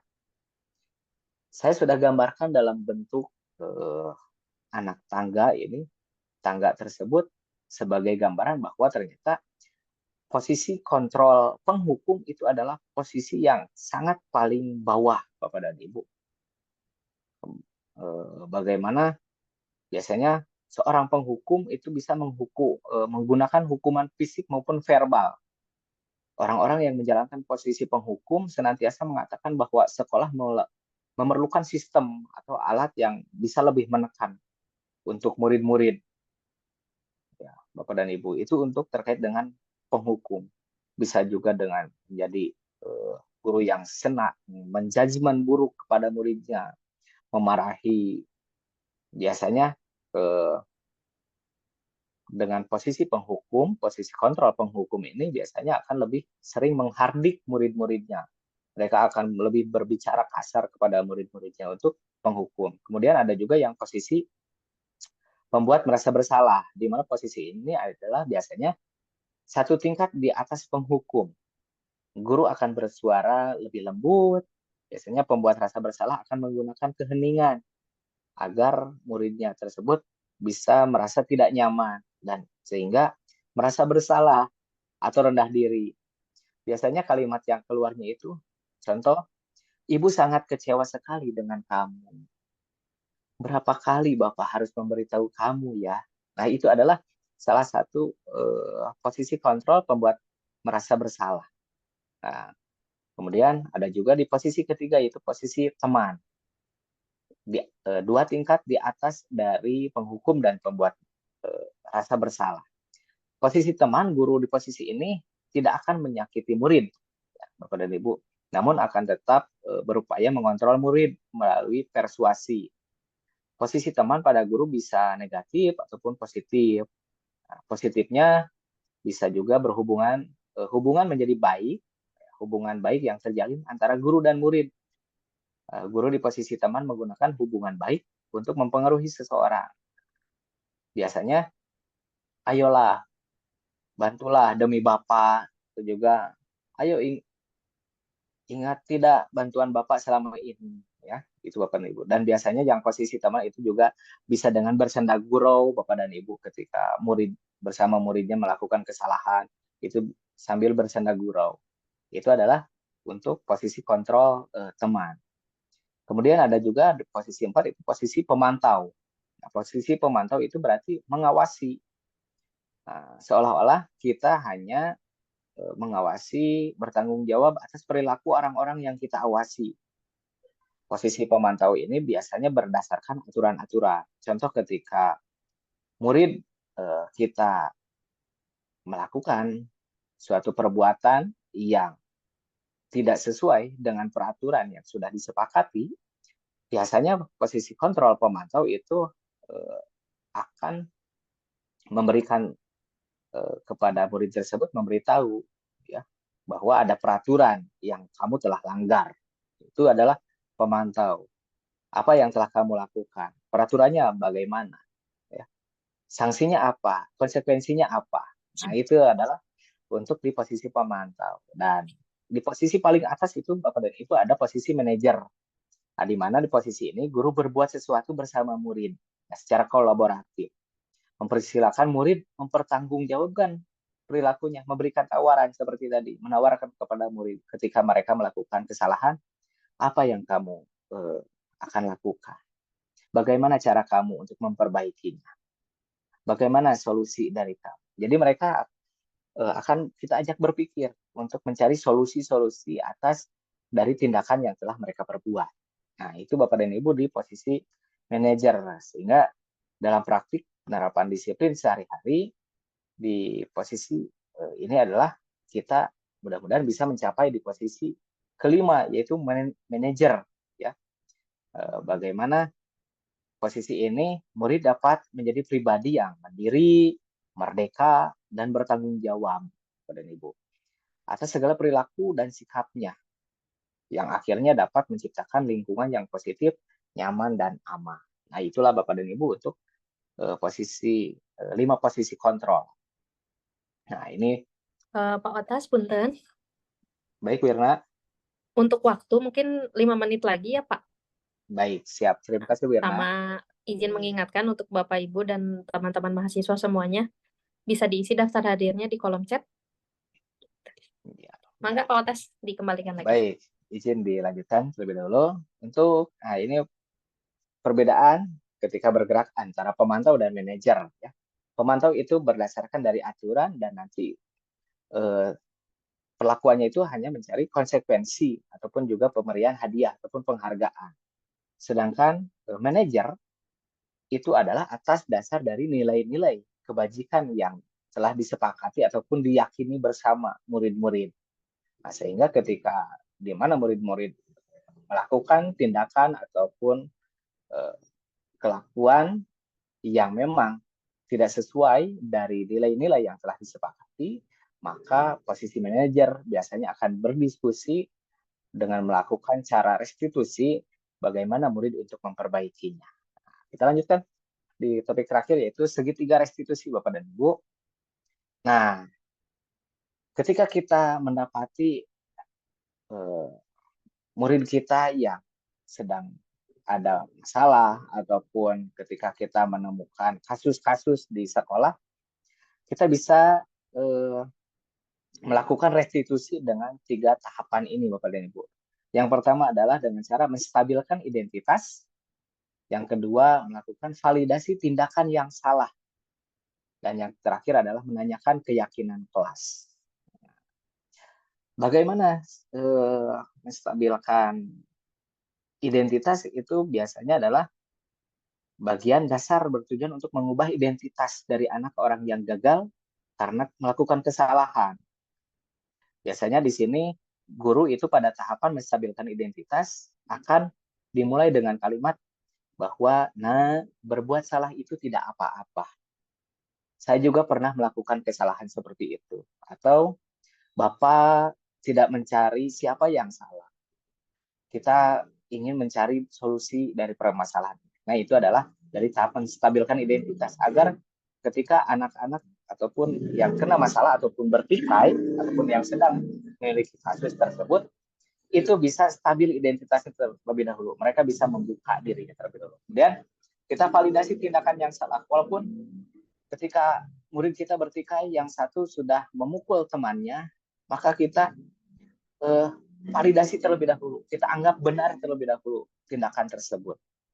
Mengapa? Agar solusinya adalah mereka merasa tidak disalahkan juga. Ya. Mereka merasa dihargai atas tindakan yang diperbuatnya. Kita bisa kuatkan dengan misalnya, kamu boleh mempertahankan sikap itu, tetapi kamu harus menambahkan sikap yang baru. Atau padahal kamu bisa melakukan yang lebih buruk dari ini ya. Nah itu. Jadi ketika anak melakukan salah juga, kita validasi terlebih dahulu. Karena intinya Bapak dan Ibu bahwa manusia itu adalah paling tidak senang ketika dianggap salah, Bapak dan Ibu. Makanya walaupun perbuatan salah, kita validasi dulu. Kita akui bahwa itu adalah barangkali cara yang terbaik ya dari beberapa cara-cara yang mungkin bisa mereka pilih. Kemudian yang ketiga adalah menanyakan keyakinan. Ya, nilai-nilai apa yang mereka yakini bersama. Contoh ketika murid kita membuang sampah sembarangan. Nah, kita stabilkan identitasnya dulu. Kita validasi tindakan yang salah. Kemudian, nah, apa ya? Ya keyakinan kelas yang bagaimana yang kamu telah tidak sejalan dengan tindakanmu. Itu Bapak dan Ibu. Nah, terakhir, ini adalah beberapa contoh perkataan dari tiga langkah restitusi. Nah, itu ya, Bapak dan Ibu, ini adalah menstabilkan identitas, berbuat salah itu tidak apa-apa atau hal yang manusiawi, ya. Tidak ada manusia yang sempurna. Bapak atau Ibu juga pernah berbuat salah. Selanjutnya, validasi, ini adalah kamu bisa saja melakukan hal yang lebih buruk, tapi kamu tidak melakukannya. Nah, itu kita beri seperti apresiasi juga. Kamu pasti punya alasan mengapa kamu melakukannya. Apa penting bagi kamu. Dan ini yang terakhir adalah menanyakan keyakinan kelas. Apa nilai yang kita percaya di kelas? Nilai-nilai universal apa? Atau kelas yang ideal itu seperti apa? Kamu ingin jadi anak seperti apa? Itu Bapak dan Ibu di akhir. Sehingga ketika anak kita memiliki kasus ataupun tindakan yang tidak sesuai dengan nilai-nilai, maka kita ajak diskusi dan kita cari solusi bersama-sama, kita tawarkan agar anak kita mampu berpikir dan atas dorongan motivasi intrinsiknya mereka menjadi melakukan perubahan diri menjadi disiplin yang positif.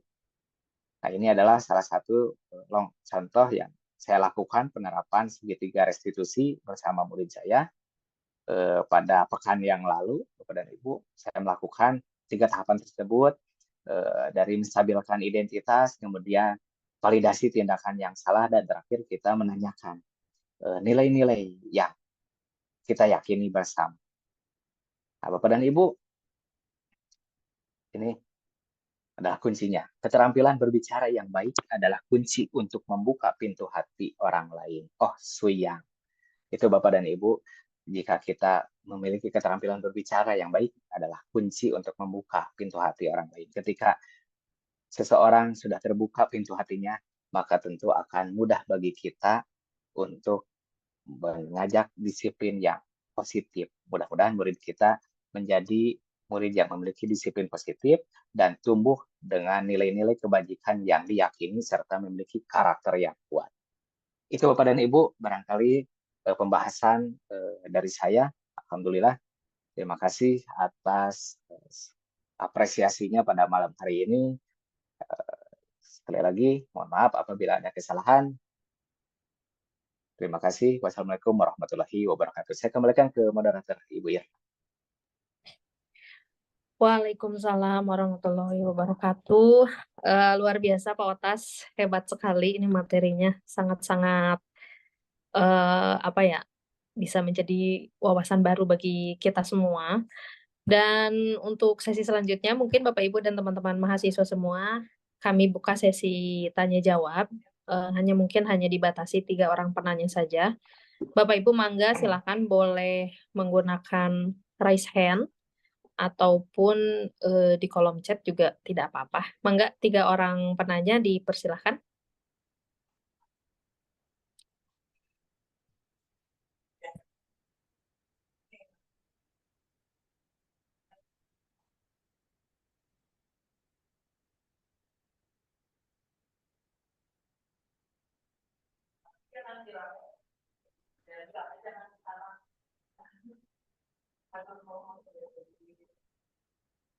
Ya, silakan Bapak dan Ibu, barangkali masih ada yang masih perlu dikonfirmasi, silakan untuk ditanyakan.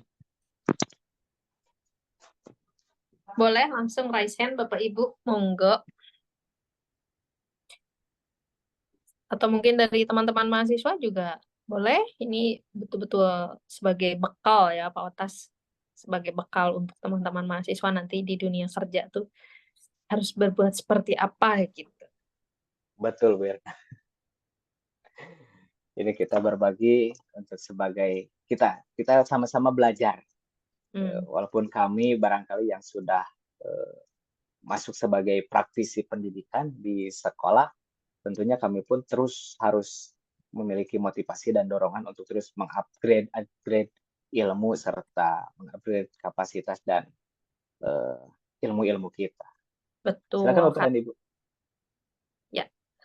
ya karena kalau misalkan dilihat ya Pak, sekarang kan perubahan zaman ini sangat cepat sekali gitu. Sedikit-sedikit ada perubahan, sedikit-sedikit ada perubahan, makanya kitanya yang harus berlari untuk menyesuaikan dengan keadaan zaman sekarang, termasuk di dunia pendidikan menghadapi siswa itu harus seperti apa. Begitu. Betul. Betul ya. Kayak dengan adanya webinar ini ya semoga dapat membantu memberikan pencerahan atau mungkin menjadi salah satu solusi untuk mempersiapkan perubahan zaman yang Amin. sangat begitu cepat berubah. Betul. Bangga Bapak Ibu atau teman-teman, boleh silakan kalau ada yang mau bertanya. Oh, ada Pak Hendra Abdul Rahman.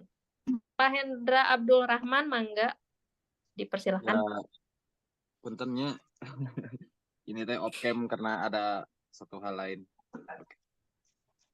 Begini Pak, Sawias ini Bapak mangga. izin sharing ya Pak. Saya kan baru masuk ke dunia pendidikan, baru bekerja di dunia pendidikan baru-baru, meskipun ya kalau secara pendidikannya mungkin bareng sama Pak Otas teh bareng ya. Cuman baru mau tahun kedua atau ketiga sekarang, jadi masih banyak hal yang perlu saya explore, apalagi perubahan zamannya mulai dari kurikulum dan yang lain-lainnya berubah drastis gitu dari tahun 2019 sampai ke sekarang itu lumayan. Nah, begini Kak, menghadapi gimana nih, misalnya saya ingin ingin meminta pendapat dari Pak Otas, gimana caranya kalau Pak Otas ada di posisi saya ketika ada anak teh baik, Pak Otas, anak itu baik, cuman dia ke saya sebagai wali kelas, komplain tuh orang tua si anak tersebut ke saya karena uang jajannya boros, Pak. Borosnya kenapa? Karena suka mentraktir teman-temannya. Karena suka mentraktir teman-temannya hampir sekelas, Pak. Apalagi kalau lagi ada event di sekolah, uang 100 atau 200 ribu dihabiskan. Sampai berani ngambil uang tabungan orang tuanya yang di sekolah. Itu anak itu gitu terus. Hampir udah 3 kali tuh kejadiannya. Yang pertama udah saya peringatkan, udah ngobrol baik sama dia. Karena jadi orang tuanya itu komplainnya, kata orang tuanya karena dipengaruhi teman-temannya. Nah, nggak tau lah gitu. Pokoknya kalau posisi kayak gitu gimana baiknya, Pak? Oke, untuk ini Pak Otas mau langsung ditanggapi atau ditampung dulu? Ditampung saja dulu Bu ya. Ditampung saja, boleh. Baik, mungkin yang kedua ada Pak Hendra Gunawan. Mangga Pak Hendra Gunawan. Oke. Baik, terima kasih untuk waktunya Ibu Irna. Saya ucapkan terima kasih kepada Pak Otas. Ya, perkenalkan nama saya Hendra Gunawan. Saya partisipan dari SD Negeri Pemurian ya, Kecamatan Cibadak. Setelah saya ikuti webinar hari ini ya, wah begitu luas ya materi yang saya dapatkan. Alhamdulillah saya memahami apa yang disampaikan Pak Otas. Mungkin sedikit bertanya ya Pak Otas tentang strategi Pak Otas di sekolah. Mungkin nanti bisa saya implementasikan di sekolah saya kalau misalnya memang sesuai. Jadi ketika zaman sekarang kan anak-anak udah beda dengan anak yang dulu ya. Anak-anak sekarang itu agak ngeyel, ya, agak ngeyel. Jadi tidak cukup 1 atau 2 kali dikasih teguran. Nah, ketika lihat tadi posisi segitiga restitusi yang saya akan tanyakan, gimana sih ketika kita menghadapi anak yang ngeyel tersebut, ya, menggunakan segitiga restitusi, apakah akan efektif, ya, ke depannya apakah akan efektif atau memang ada cara lain tetapi tidak keluar dari koridor segitiga restitusi itu, gitu. Ya, mungkin itu saja. Terima kasih. Wabillahi taufiq wal hidayah. Wassalamualaikum warahmatullahi wabarakatuh. Waalaikumsalam warahmatullahi wabarakatuh. Hatur nuhun Pak Hendra Gunawan dan Pak Hendra Abdul atas pertanyaannya. Mungkin satu lagi ya Pak Otas, ini ada dari Teh Siti Anissa Suganda, ini dari teman mahasiswa. Mangga Teh Siti, persilahkan. Baik, Assalamualaikum warahmatullahi wabarakatuh. Sebelumnya, perkenalkan nama saya Siti Anissa Suganda Putri dari mahasiswa PGSD. Bapak, Nisa mau tanya, bagaimana restitusi dapat mempengaruhi pemahaman siswa tentang konsekuensi dari tindakan mereka, dari tindakan yang telah mereka lakukan gitu. Mungkin itu yang bisa Nisa tanyakan. Sekian, terima kasih. Wassalamualaikum warahmatullahi wabarakatuh. Waalaikumsalam warahmatullahi wabarakatuh. Hatur nuhun Teh Anissa. Mangga Pak Otas dipersilakan untuk menanggapi dari 3 pertanyaan tadi. Perlu diulang nggak Pak pertanyaannya? Baik, yang nomor 3, izin Teh Anissa. Untuk Teh Anissa tadi pertanyaannya bagaimana, apakah ada pengaruh dari restitusi itu sendiri terhadap tindakan dari siswanya? Gitu. Betul nggak Teh Anissa gitu ya pertanyaannya? Betul, Ibu.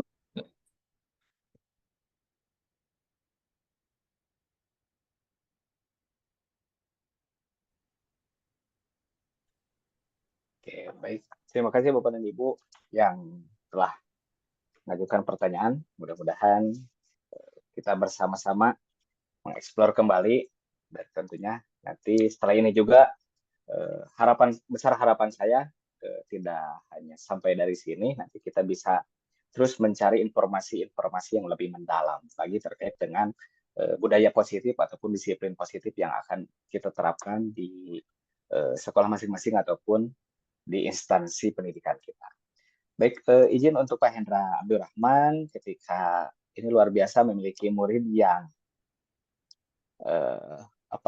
loyal, berarti ya, loyal kepada teman-temannya, sehingga dia itu mentraktir teman-temannya. Namun di sisi lain orang tuanya yang keberatan, gitu kan Pak? Iya, betul. Ya, anaknya itu baik-baik sekali, tetapi orang tuanya itu mengeluh, ya, mengeluh karena uang jajannya boros, karena mentraktir teman-temannya. Baik Bapak Hendra, tentunya bukan langkah peringatan terlebih dahulu, tetapi yang ingin saya tanyakan adalah yang pertama, apakah Pak Hendra sudah mengetahui alasan dari anak tersebut mentraktir temannya? Karena kita kembali lagi kepada tadi materi bahwa setiap tindakan itu memiliki tujuan, Pak.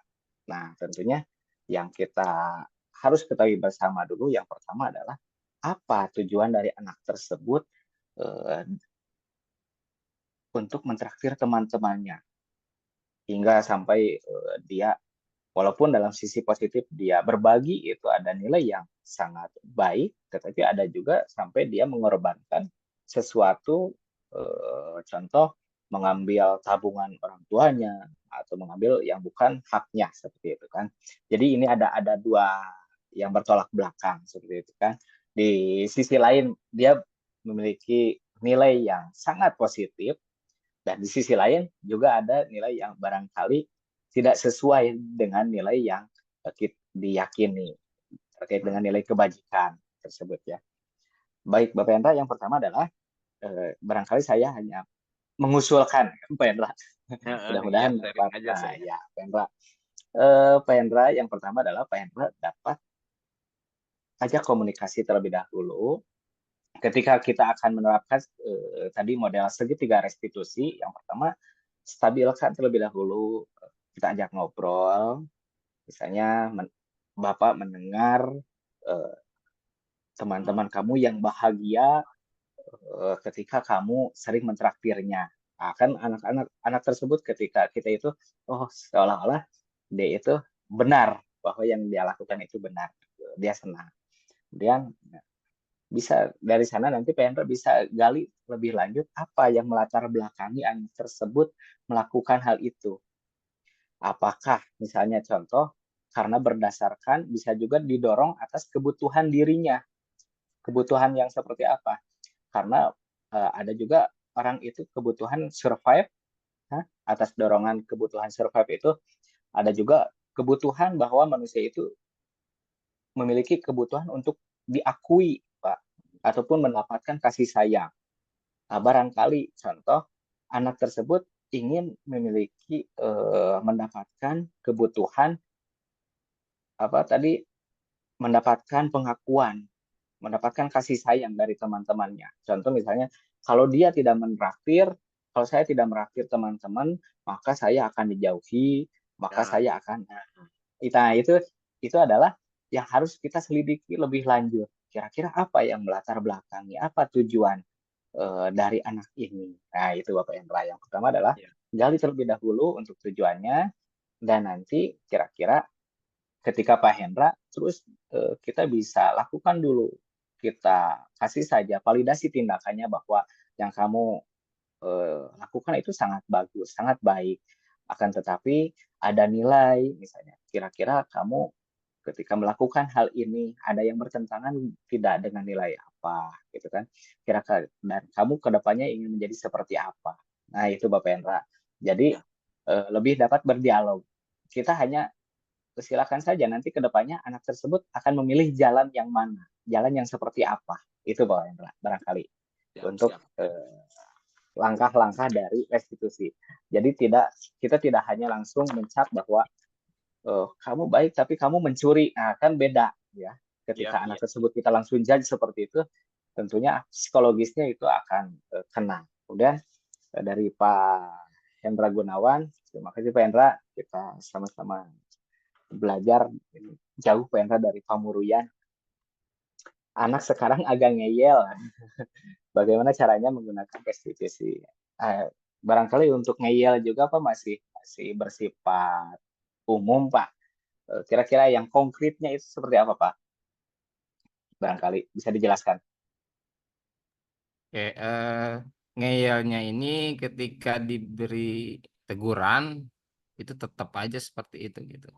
Jadi bukan hanya satu dua orang kadang seperti itu karena memang anak sekarang kan karakternya beda ya Pak ya. Mungkin dari lingkungan ya.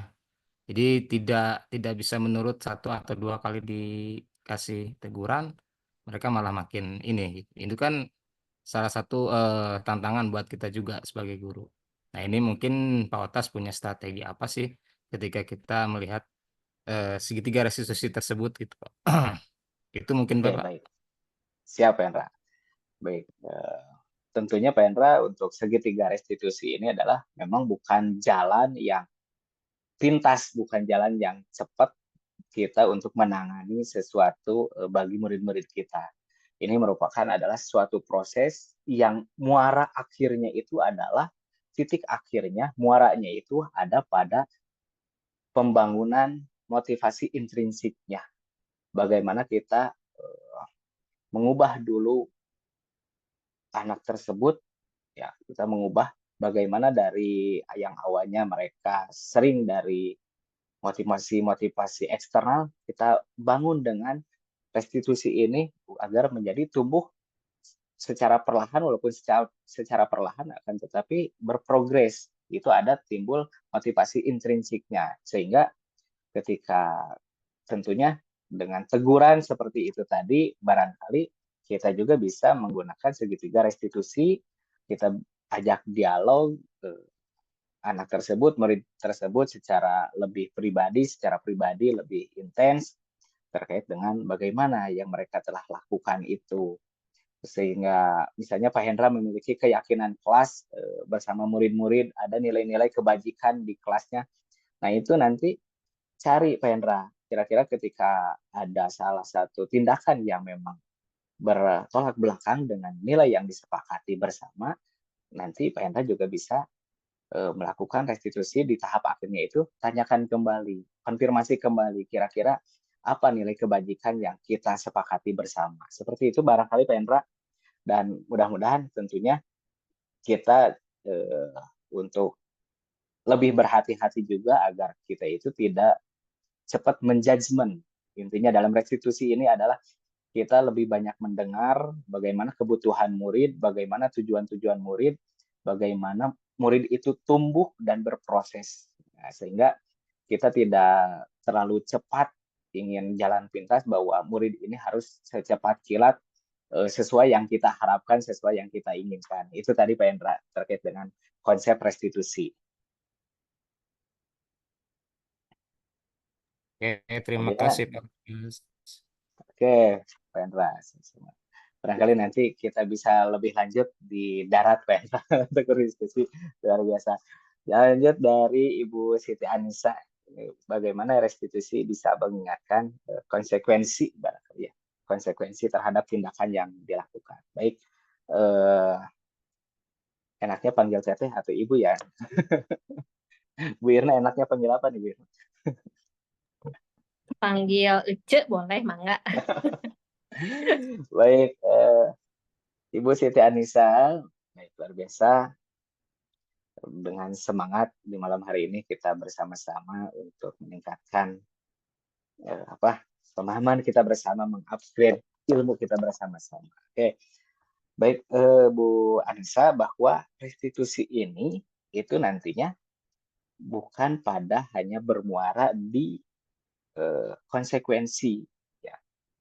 Itu jadi yang pertama adalah bagaimana nantinya kita lebih banyak berdialog dengan murid tersebut, tujuannya itu untuk membangun bagaimana murid tersebut memahami terkait dengan nilai-nilai kebajikan yang disepakati ataupun yang diyakini bersama-sama di kelas. Sehingga dalam prosesnya, tahapan pun nanti kita itu di kelas itu tentunya disarankan memiliki keyakinan kelas yang disepakati bersama murid-murid kita.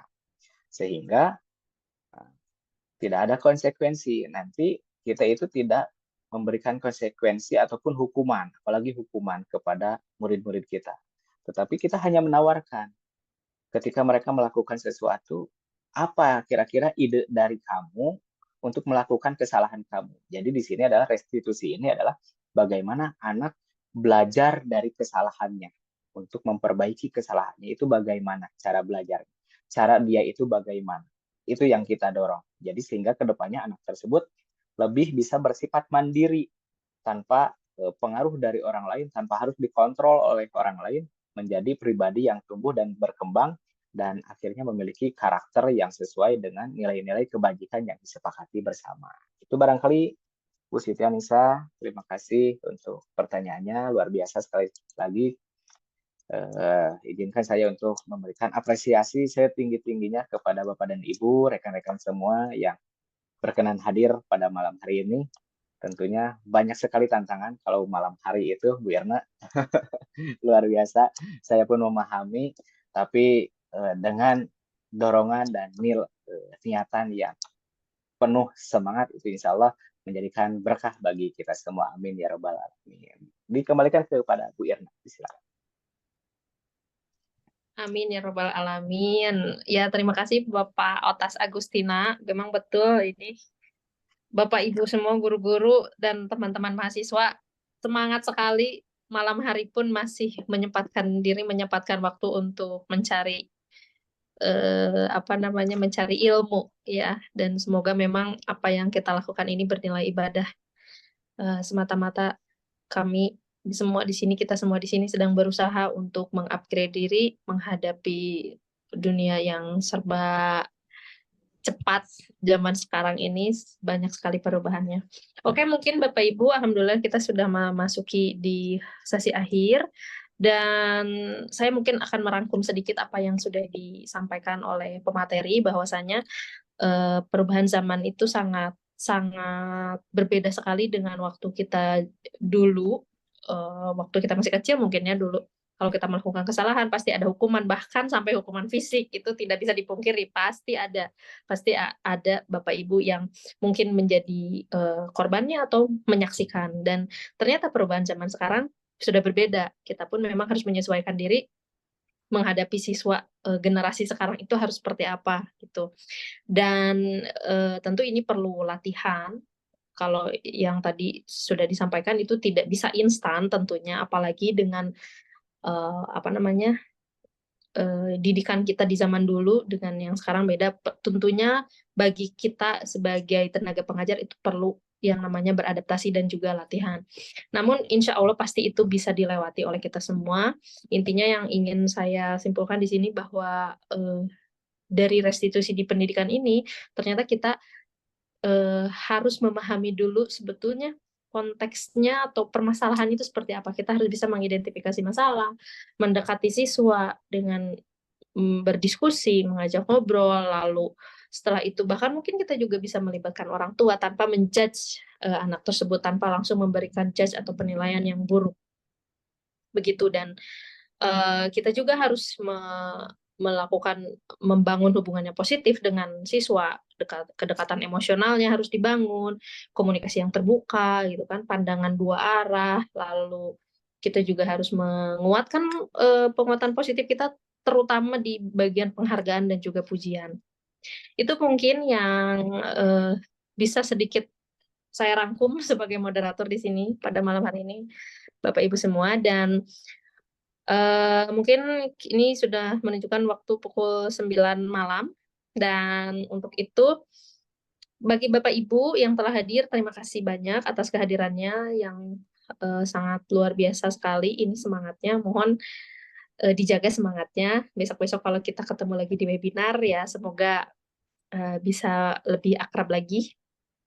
Dan jangan lupa Bapak Ibu untuk daftar hadir ada di kolom chat, ada link yang memang Bapak Ibu bisa klik di sana, mohon untuk diisi. Itu juga nanti akan berkaitan dengan sertifikat dan lain-lainnya. Baik, itu saja mungkin dari saya. Oh, sebelumnya mungkin kita foto bersama dulu ya, Pak Otas. Kita abadikan momen ini. Betul, Birna. Bagi Bapak Ibu dan teman-teman semua, mohon berkenan untuk menyalakan kameranya. Silahkan agak berdandan dulu sedikit lah. Bagi bapak-bapak boleh dirapikan dulu rambutnya biar agak kecek dikit. Bagi ibu-ibunya mungkin kerudungnya bisa disesuaikan. Oke, di sini ada 2 slide ya. Nanti saya coba screen. Silahkan yang belum menghidupkan kameranya boleh dinyalakan Bapak Ibu. Kita abadikan momen luar biasa ini. Mau langsung gaya bebas Pak Otas? Ada gaya khusus nggak dari Pak Otas? Boleh. Enggak, sepertinya Bu Irna kita ulangi materi. Besok lusa aja Pak, jangan sekarang. Oke, siap.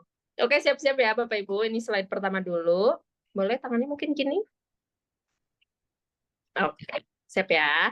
Agak ditahan, kasih senyum terbaiknya. Semua lihat kamera, 1, 2, 3. Bentar, itu baru slide pertama. Slide kedua, 1 lagi. Oke, 1, 2, 3.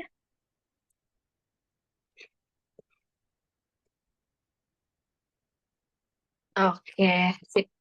Terima kasih sekali lagi Bapak Ibu semua atas kehadirannya malam hari ini. Dan dari saya pribadi selaku moderator, mohon maaf jika ada salah kata atau salah perbuatan untuk malam hari ini. Semoga kita dapat bertemu lagi di kemudian hari.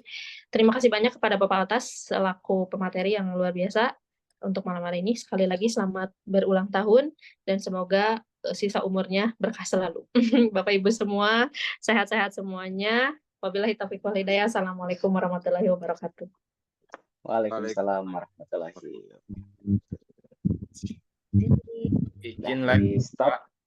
Otas, sukses. Ya, terima kasih Bapak dan Ibu, rekan-rekan. Ya.